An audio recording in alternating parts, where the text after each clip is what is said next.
नमस्कार। हेमराज भारती चैनल पर आप सभी का स्वागत है। प्रिय बंधुओं, यदि आपने अभी तक हमारे चैनल को सब्सक्राइब न किया हो, प्लीज़ हमारे चैनल को सब्सक्राइब करें।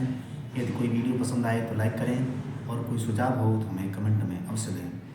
और बंधुओं, बेल आइकन यानी घंटी सबसे ऊपर पहले आल वाली घंटी को अवश्य दबाएं, जिससे कि वीडियोज़ की नोटिफिकेशन आपको सबसे मिलती रहे। धन्यवाद। नमस्कार। हेमराज भारती।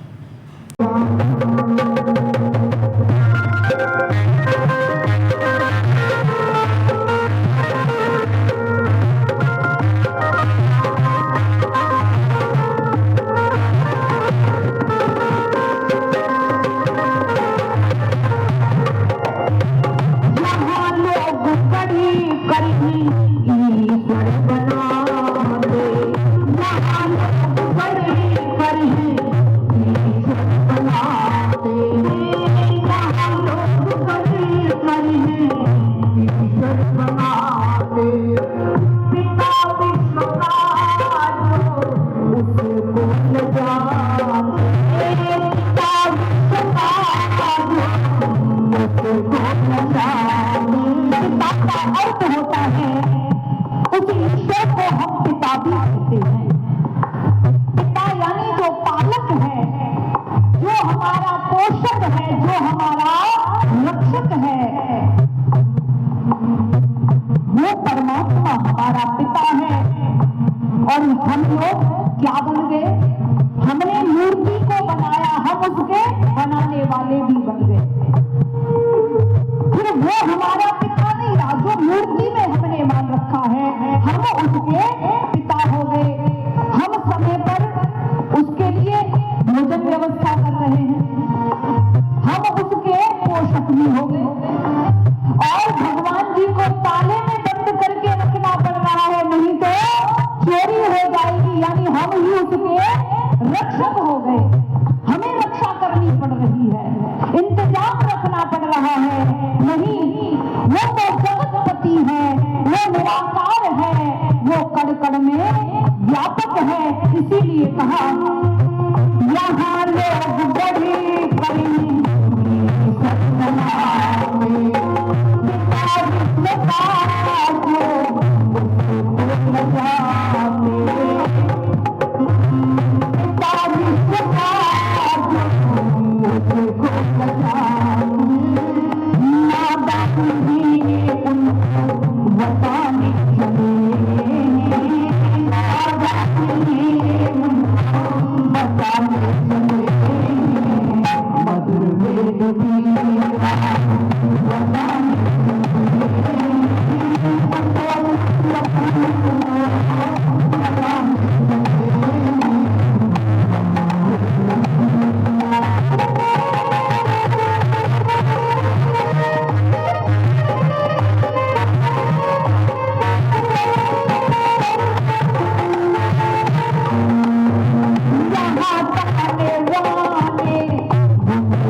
भारत की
गुरु भी बनेगा। इसीलिए कहा है लुटा जा रहा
यदि हम धर्म को जानना चाहते हैं तो उसके लिए हमें वेद से जुड़ना है। यदि हमें अपनी आत्मा का उत्थान करना है तो, क्योंकि महर्षि स्वामी दयानंद ने कहा वेद सब सत्य विद्याओं का पुस्तक है। वेद का पढ़ना पढ़ाना सुनना सुनाना सभी आर्यों का परम धर्म है, और आर्य मतलब श्रेष्ठ व्यक्तियों का परम धर्म है। वेद ही सब सत्य विद्याओं का पुस्तक है। अगर हम चाहते हैं हमारा या आगे आने वाली पीढ़ी का सर्वांगीण विकास हो तो ऋषि कहते हैं उसका उपाय वेद ही है, क्योंकि वैज्ञानिक भी मानने लगे हैं कि दुनिया में जितना भी ज्ञान और विज्ञान फैला है ये सब बीज रूप में वेद से ही निकला है, और ये सारा ज्ञान तब जाकर के इसने विस्तार पाया है। हम अपनी वेद विद्या को छोड़ गए, हम ढोंग पाखंड से जुड़ गए, हम सामान्य व्यक्तियों ने जो किताबें लिख डाली, जो पुस्तकें लिख डाली, उन्हीं को अपना धर्म ग्रंथ मानने लग गए, और इसीलिए हमारे इस देश में पतन होता चला गया। मुस्लिम ईसाई अगर उनके छोटे से बच्चे से पूछा जाए धर्म ग्रंथ तुम्हारा क्या है तो हर बच्चा बता देता है। मुसलमान का एक 8 साल का बच्चा अपने धर्म ग्रंथ को बता देगा, ईसाई का बच्चा बता देगा, लेकिन हम जो अपने आप को हिंदू कहते हैं, अगर कई व्यक्ति ऐसे हैं 60 वर्ष के व्यक्ति से भी पूछ लिया जाए कि धर्म ग्रंथ का नाम बताओ, यदि 10 व्यक्ति हैं तो 10 ही नाम बताएंगे, और हमारे धर्म ग्रंथ का नाम वेद है। वेद को सब स्वीकार करते हैं, चाहे आर्य हो और चाहे पौराणिक, अर्थात जो व्यक्ति अपने आप को सनातनी कहते हैं। मेरा जो कहने का उद्देश्य है वो ये है, हमें जागरूक होने की आवश्यकता है, हमें वेद से जुड़ने की आवश्यकता है, वरना हम इन अंध परंपराओं से जुड़ गए। हम श्री कृष्ण को ईश्वर की जगह पूजने लगे हैं लोग, लेकिन श्री कृष्ण को चोर और चरित्रहीन भी कृष्ण के भक्त ही सिद्ध कर रहे हैं। उसका परिणाम इतना खतरनाक हो रहा है कि युवा पीढ़ी और विशेषकर पढ़े लिखे युवा धर्म परिवर्तन कर रहे हैं, क्योंकि वो कहते हैं कि कृष्ण तो चरित्रहीन थे, वो कहते हैं कि कृष्ण तो रासलीला रचाया करते थे। हमारी लापरवाही है। एक बार मुजफ्फरनगर। नमस्कार, हेमराज भारती चैनल पर आप सभी का स्वागत है। प्रिय बंधुओं, यदि आपने अभी तक हमारे चैनल को सब्सक्राइब न किया हो प्लीज़ हमारे चैनल को सब्सक्राइब करें। यदि कोई वीडियो पसंद आए तो लाइक करें, और कोई सुझाव हो तो हमें कमेंट में अवश्य दें। और बंधुओं, बेल आइकन यानी घंटी सबसे ऊपर पहले आल वाली घंटी को अवश्य दबाएं, जिससे कि वीडियोज़ की नोटिफिकेशन आपको सबसे मिलती रहे। धन्यवाद, नमस्कार। हेमराज भारती।